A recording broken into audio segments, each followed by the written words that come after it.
हम पढ़ने वाले हैं द्विध्रुव के कारण निरक्षीय रेखा पर, या तो निरक्षीय रेखा बोला जाएगा या उसको क्या बोलेंगे, विषुवत रेखा के ऊपर स्थित किसी बिंदु पर विद्युत क्षेत्र की तीव्रता की मान क्या करनी है, गणना। तो इसको किस प्रकार से स्टडी किया जाता है वो चीज़ आप ध्यान में रखिए यहाँ पे। तो हम लोगों ने क्या बोला, एक द्विध्रुव है, तो द्विध्रुव कैसे बनता है, एक ऋणात्मक आवेश होगा, दूसरा क्या होगा, धनात्मक आवेश होगा। इनके मध्य की दूरी अल्प होगी, केंद्र बिंदु कितना मान लिया, ओ। तो ये आवेश ए मान लेते हैं और ये आवेश क्या मान लेते हैं, बी। तो दोनों के मध्य कुल दूरी कितनी थी, 2 है। तो केंद्र से हमने दूरी का विभाजन कर दिया तो कितनी हो गई, ए और ए। निरक्ष का मतलब क्या होता है कि केंद्र के लंबवत एक अक्ष गुजरेगा और ये अक्ष क्या कहलाएगा, निरक्ष। और केंद्र से कितनी दूरी पे, आर दूरी पे एक अज्ञात बिंदु क्या है, पी।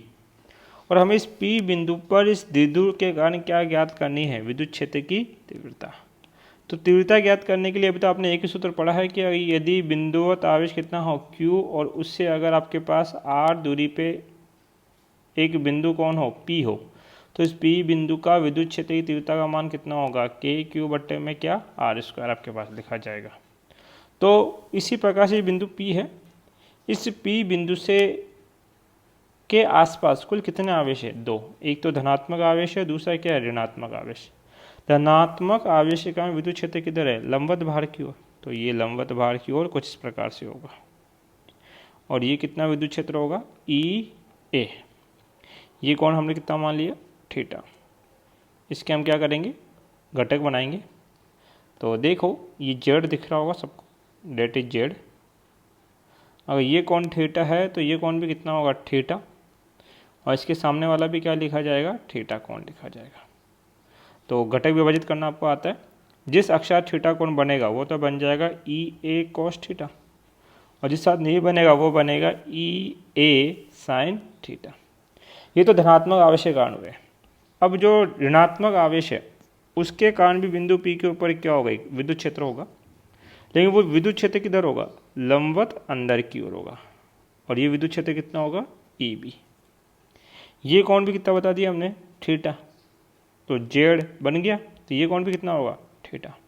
तो इस ई बी का ये घटक क्या लिखा जाएगा, ई बी कॉस थीटा, और ई बी के ये घटक को क्या लिखेंगे हम लोग, ई बी साइन थीटा आपके पास होगा। ठीक है, अब देखिए यदि विद्युत क्षेत्र का समीकरण लिखना है तो एक तो आवेश पता होना चाहिए, और एक आवेश से जिस बिंदु तक ज्ञात करें वहाँ तक की दूरी आपको पता होनी चाहिए। तो Q से P तक की दूरी मेरे पास नहीं है, तो ये दूरी मैं किस प्रकार से ज्ञात करूँगा, आपके पास यहाँ पे ये आपके पास एक समकोण त्रिभुज दिख रहा है, ये समकोण त्रिभुज, इसमें ये क्या है, कण, और कण क्या होता है, अंडर रूट आधार स्क्वायर प्लस लंब स्क्वायर।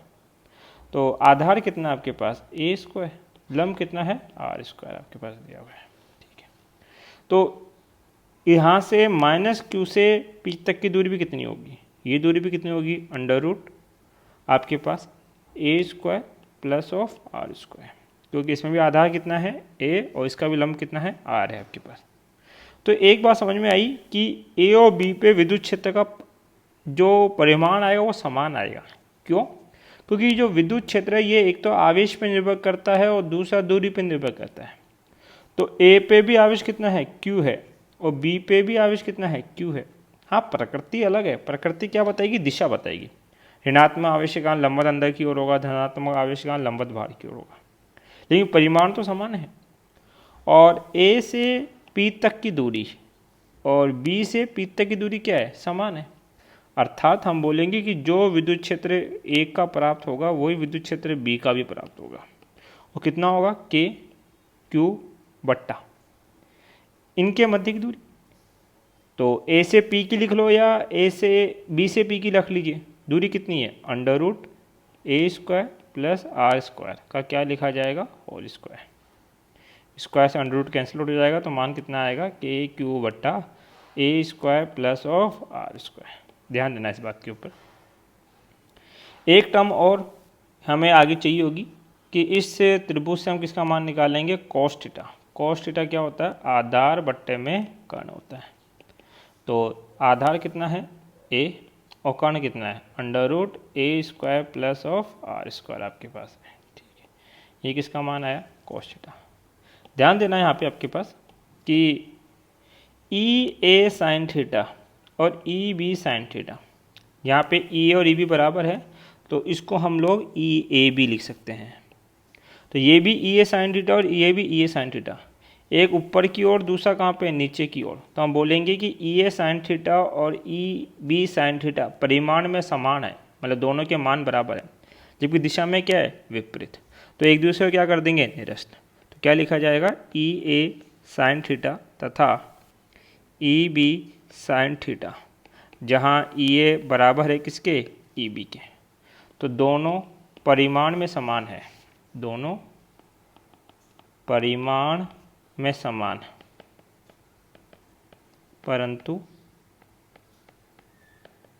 दिशा में विपरीत है, अतः एक दूसरे को निरस्त कर देंगे। ठीक है, तो ये दोनों घटक तो कैंसिल हो गए, ये कैंसिल हो गए आपके पास। जबकि ई ए कोस थीटा और ई बी कोस थीटा दोनों एक ही दिशा में लग रहे हैं, तो दोनों जुड़ जाएंगे। और दोनों जुड़ेंगे तो हम बोलेंगे ई ए कोस थीटा एंड तथा ई बी कोस थीटा समान दिशा में है, अतः जुड़ जाएंगे। अतः परिणामी विद्युत क्षेत्र इनके योग से प्राप्त होगा।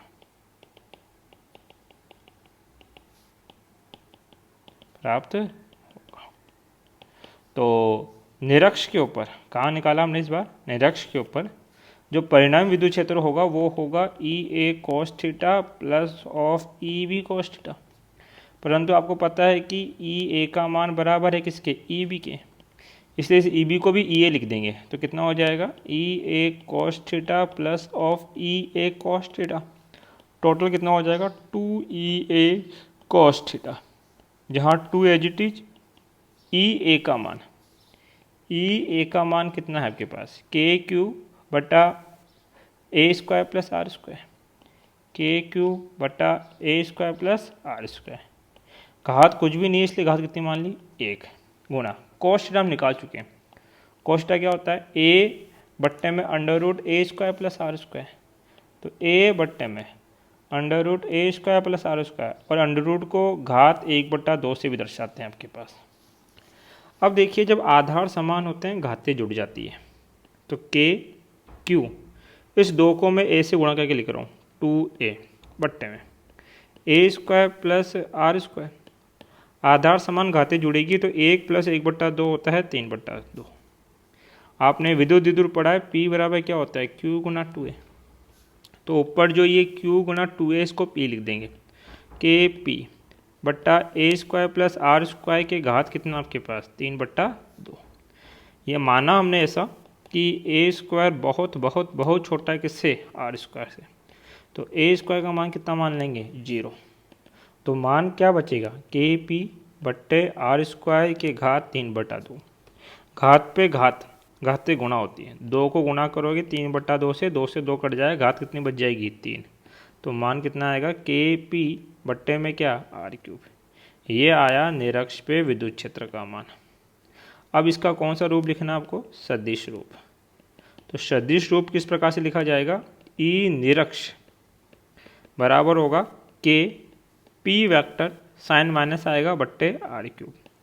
माइनस साइन क्यों बोल रहा हूँ, ध्यान दीजिए, परिणामी विद्युत क्षेत्र इस दिशा में आया, ई वेक्टर, जबकि द्विध्रुव कहाँ से कहाँ होता है, ऋणात्मक आवेश से धनात्मक आवेश, ऋणात्मक से धनात्मक, तो विद्युत द्विध्रुव इस दिशा में होगा।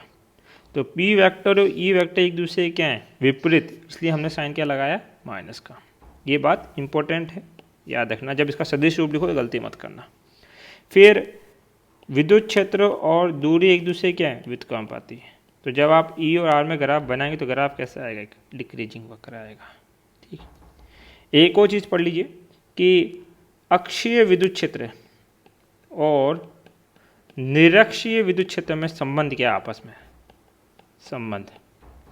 तो ध्यान दीजिए, ई अक्ष का सूत्र आपने कितना निकाला था, 2kp/r क्यूब, जबकि ई निरक्ष अभी आपने पढ़ा कितना, के पी बट्टा आर क्यूब। तो ये जो के पी बट्टा आर क्यूब है उसको लिख सकते हैं ई निरक्ष, अर्थात ई अक्ष बराबर होता है 2 ई निरक्ष के आपके पास। ठीक है। दूसरी बात, यहाँ पे हम बोल सकते हैं कि जो अक्ष का विद्युत क्षेत्र होगा वो निरक्ष के विद्युत क्षेत्र का दुगना होगा, या जो अधिकतर बात न्यूमेरिकल में काम में आएगी कि ई निरक्ष बराबर होगा ई अक्ष बट्टे में कितना, 2। तो जो निरक्ष का विद्युत क्षेत्र होता है वो अक्ष के विद्युत क्षेत्र का क्या होता है, आधा होता है। ये कॉन्सेप्ट हम लोग काम में लेंगे जब न्यूमेरिकल सोल्व करेंगे आपके पास। अब देखिए इन दोनों को किस प्रकार से लिखा जाएगा आपके पास। तो सबसे पहले हमने एक विद्युत द्विध्रुव लिया जिसके निरक्ष से r दूरी पर एक बिंदु P है, तो जहाँ विद्युत क्षेत्र की तीव्रता ज्ञात करनी है। तो वही काम किया, एक ऋणात्मक आवेश दूसरा धनात्मक आवेश, मध्य की दूरी a है, निरक्ष पे r दूरी है और ये दूरी कितनी है, √a² + r²। एक विद्युत क्षेत्र E है, दूसरा विद्युत क्षेत्र EB आपके पास, ये EB है, घटक विभाजित कर दिए तो ये हो गया EA sin थीटा। ये तो आपस में क्या हो गए, कट गए और ये जुड़ जाएंगे आपके पास। तो ये बात लिखिए, EA sin थीटा तथा EB sin थीटा परिमाण में समान है परंतु दिशा में क्या है, विपरीत। अतः एक दूसरे को क्या कर देंगे, निरस्त कर देंगे। तो ये EA का मान है, ये EB का मान, दोनों का मान क्या है, बराबर है। जबकि EA cos थीटा तथा EB cos थीटा दिशा में एक होने के कारण जुड़ जाएंगे, वो परिणामी विद्युत क्षेत्र उत्पन्न करेंगे। तो परिणामी विद्युत क्षेत्र क्या होगा, EA cos theta + EB cos theta, दोनों जुड़ के कितना हो गया, 2EA cos theta. 2 as it is, EA का मान कितना था, KQ बट्टा a² + r², और cos थीटा का मान कितना आया था, a बट्टा √a² + r² था। और √2 को क्या लिख सकते हैं, घात 1/2।